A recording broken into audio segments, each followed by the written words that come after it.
Hello and welcome to all of you. तो budget जैसा कि आप लोगों को पता है आ चुका है, लेकिन बजट में कुछ इंपॉर्टेंट स्कीम्स एंड कुछ मिशंस के अनाउंसमेंट्स किए गए हैं। कुछ मिशंस तो ऐसे भी हैं जो पहले से चल रहे थे, जिनको बढ़ाया गया है, और कुछ स्कीम्स ऐसे हैं जिनको नया लाया गया है।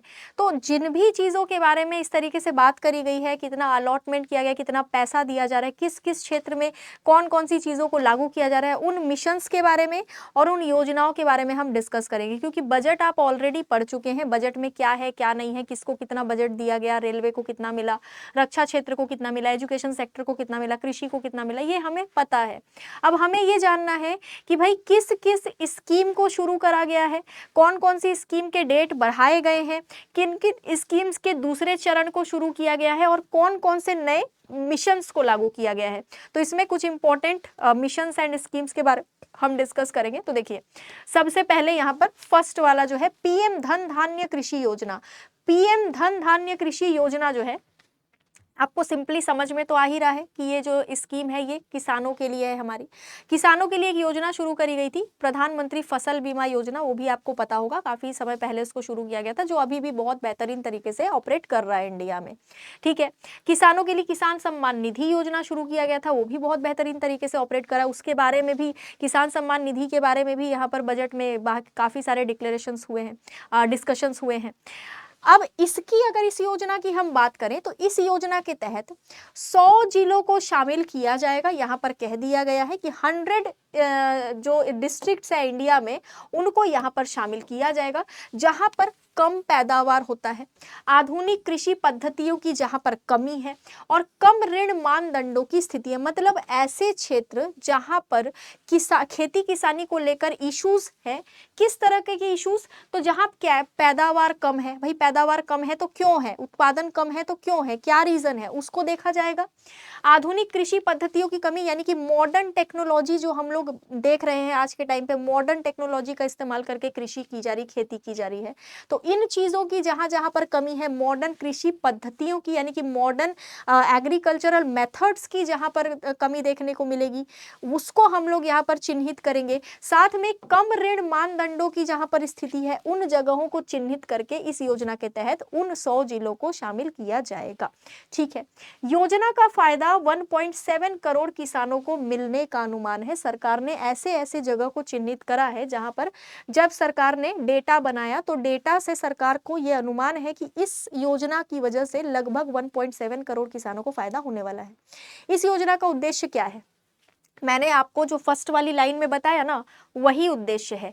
यानी कि कृषि क्षेत्र में जो कम पैदावार हो रहा है, आधुनिक कृषि पद्धतियों की जो कमी है, और औसत से कम ऋण उपलब्धता जो है, ऐसे जिलों को यहाँ पर क्या कहते हैं, वो दिया जाएगा, प्रायोरिटी दिया जाएगा। ठीक है, ऐसे जिलों को प्रायोरिटी दिया जाएगा।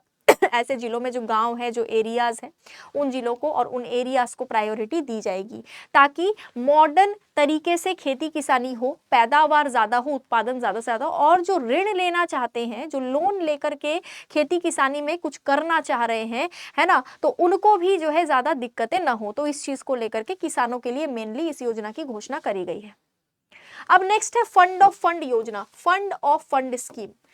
इस स्कीम के तहत 10 करोड़ रुपए के कोष के साथ में स्टार्टअप के लिए इसको शुरू करा गया। एक और दौर शुरू करा गया इसका, यानी कि ये पहले भी था, ये पहले भी थी ये योजना, लेकिन अब इसका एक और नया दौर शुरू किया गया। इसमें भी 10,000 करोड़ रुपए के फंड के साथ में स्टार्टअप्स के लिए इसको शुरू करा गया है। भारत में अगर कोई नया स्टार्टअप शुरू करना चाह रहा है, नया उद्यम शुरू करना चाह रहा है, नया इंडस्ट्री, छोटा मोटा इंडस्ट्री भी अगर किसी को लगाना है, स्टार्टअप अपना करना चाह रहा है, तो उसके लिए स्टार्टअप इंडिया मिशन तो ऑलरेडी इंडिया में चल ही रहा है ना।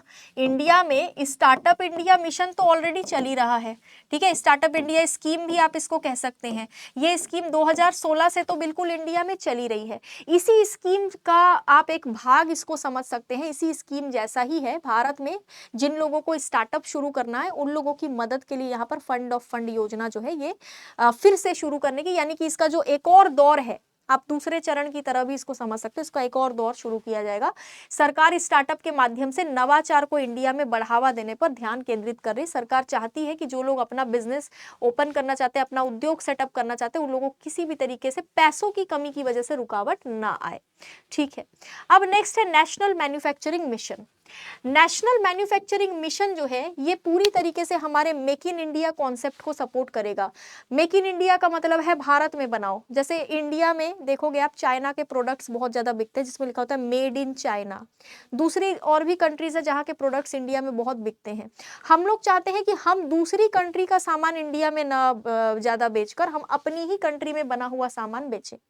उससे हमारे लोगों का भी फायदा है और हमको जो है यहाँ पर जॉब्स भी बहुत ज्यादा देखने को मिलेंगे, क्योंकि फैक्ट्री इंडस्ट्री बड़ी बड़ी खुलेंगी, इंडिया का अपना ही सब कुछ होगा, इंडिया में ही चीजों का मैन्युफैक्चरिंग होगा, तो फिर चीजें सही रहेंगी, ट्रैक पर रहेंगी और इंपोर्ट भी हमारा घटेगा। हम जो चीजें मंगवा रहे हैं ना दूसरे देशों से, वो भी घटेगा। तो इसमें मेक इन इंडिया को सपोर्ट करने के लिए छोटी, मध्यम और बड़ी इंडस्ट्रीज को इंडिया में सपोर्ट किया जाएगा। ठीक है, छोटी, मध्यम और बड़ी मतलब वही एमएसएमईज को सपोर्ट किया जाएगा, micro small and medium enterprises को सपोर्ट किया जाएगा। ये mission clean technology manufacturing, solar PV cell में घरेलू वैल्यू एडिशन और इकोसिस्टम बनाने, उसके बाद इलेक्ट्रॉनिक गाड़ियों की बैटरी बनाने, मोटर और कंट्रोलर के लिए, इलेक्ट्रोलाइजर के लिए, विंड टरबाइन के लिए, हाई वोल्टेज ट्रांसमिशन उपकरण के लिए और ग्रिड स्केल बैटरी के लिए केंद्रित होगा। मतलब मेनली हम लोग क्या चाहते हैं, क्लीन एंड ग्रीन एनर्जी को बढ़ावा देना चाहते हैं। हम अब चाहते हैं कि हम कोयले पे ज्यादा निर्भर ना रहे, कच्चे तेल पे ज्यादा निर्भर ना रहे। हम लोग इन चीजों पर निर्भरता कम करके हम लोग ज्यादा से ज्यादा अब इलेक्ट्रॉनिक गाड़ियों का इस्तेमाल करना चाह रहे हैं। हम ज्यादा से ज्यादा अब सोलर एनर्जी, विंड एनर्जी, इन चीजों का इस्तेमाल करना चाह रहे हैं। तो इस्तेमाल करना चाह रहे तो इसको हमको बढ़ावा भी तो देना पड़ेगा ना। तो ज्यादा से ज्यादा इन चीजों पर फोकस करा जाएगा और इस मिशन के तहत क्लीन टेक्नोलॉजी मैन्युफैक्चरिंग पर ज्यादा हमारा वो रहेगा, ध्यान रहेगा।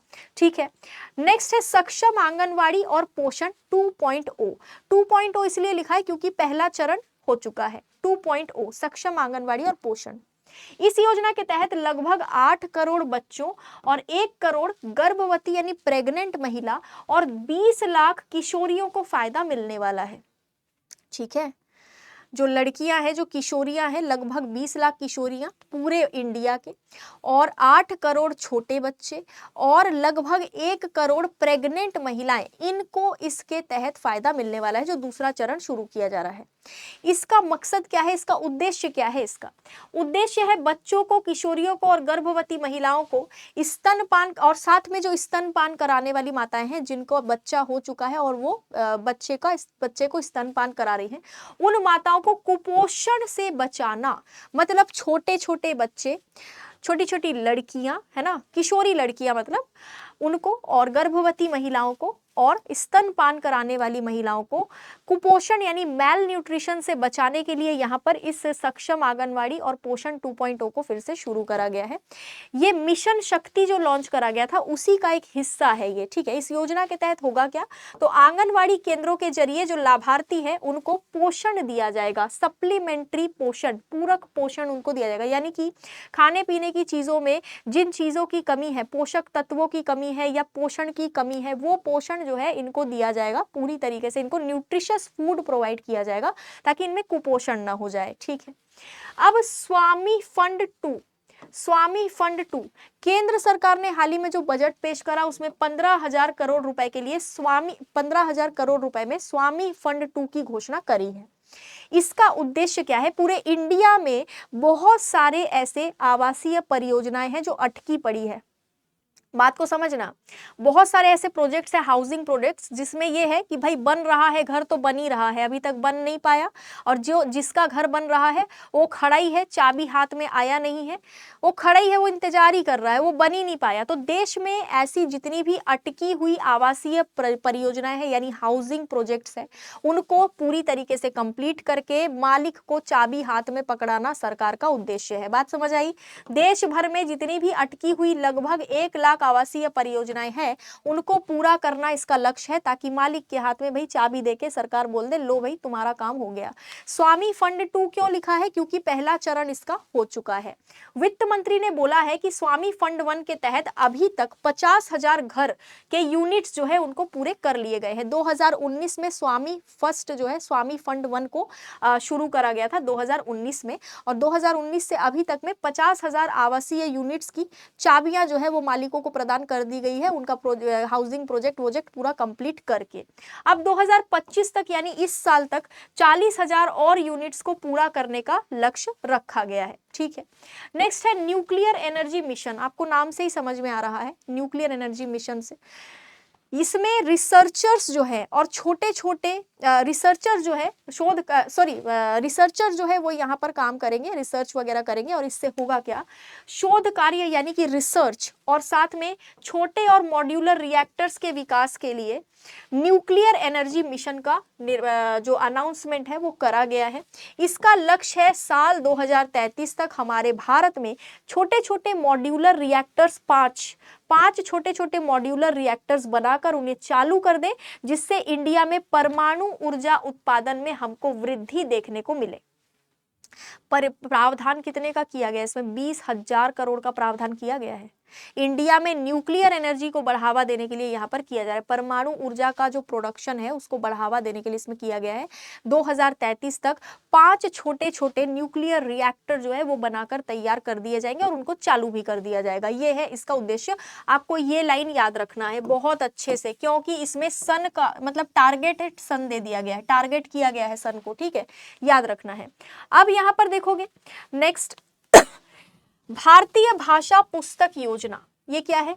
भारतीय भाषा पुस्तक योजना ये एक योजना है। इसमें हमारे जो भारत में स्कूल्स हैं और जो हायर एजुकेशनल इंस्टीट्यूशंस है यानी कि उच्च शिक्षा के लिए जो भी संस्थान है वहां पर भारतीय भाषाओं की पुस्तकों को डिजिटल रूप में उपलब्ध कराया जाएगा। इंडिया में जितने भी लैंग्वेजेस हैं, ठीक है, संविधान में 8वीं अनुसूची में 22 लैंग्वेजेस हैं।